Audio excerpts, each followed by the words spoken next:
Good day to all. In this particular video, we will look into the female reproductive system of frog as well as the ecological importance of frog. Now, starting with the female reproductive organ, the most important part are the ovaries. So, if we look into the diagram, then the blackish structures which are shown here, these are the ovaries. Now, the important point to be noted here is that in the case of male frog, we had seen that testis was having functional connection with the kidneys and it was attached by double fold of peritoneum called as mesorchium.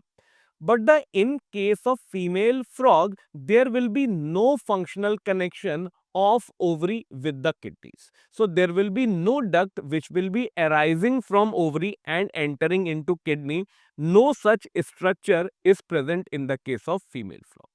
Now, if we see the second part are the oviducts. Now, oviducts are the tubes which arise from ovaries and these oviducts will be opening into the cloaca. So, if we see in this diagram, then this structure is the oviduct and this structure is as well as oviduct. So, these oviducts will carry the ova and these will open into the structure which is cloaca. Now, these ovaries will be producing a lot of eggs, lot of ova. So, a mature female can lay 2500 to 3000 ova at a time. If we compare this particular point with humans, then in case of humans, only one ova is produced in a month. So, difference lies in the fact that in humans, internal fertilization is there, so less number of ova will work.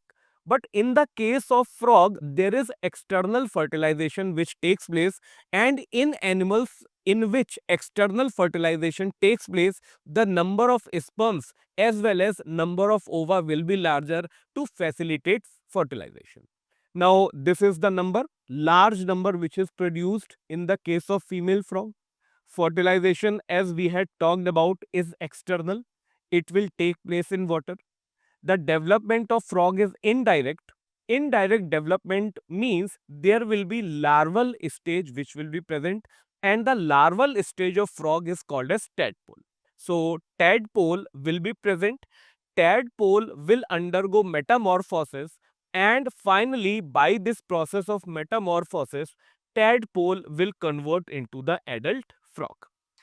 Talking about the pathway of ova. So,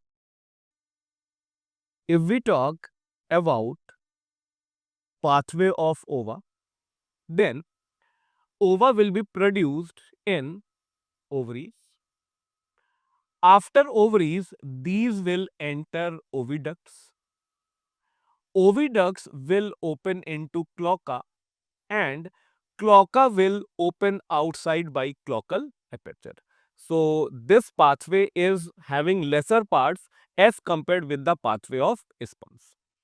One more thing we can note in this particular diagram is that these oviducts are opening into cloaca and the ureters which carry only urine, these also open independently into cloaca.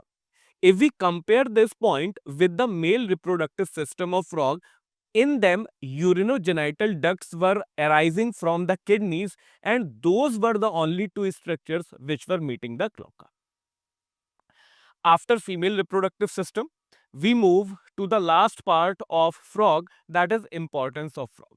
So, frog is beneficial for mankind, beneficial for us because they eat a lot of insects. These are carnivorous and these protect crops. As well as frogs maintain ecological balance because they serve as important link of food chain and food web in ecosystem. The frogs are also eaten as food in some countries, especially the muscular legs of frogs are used by man as food.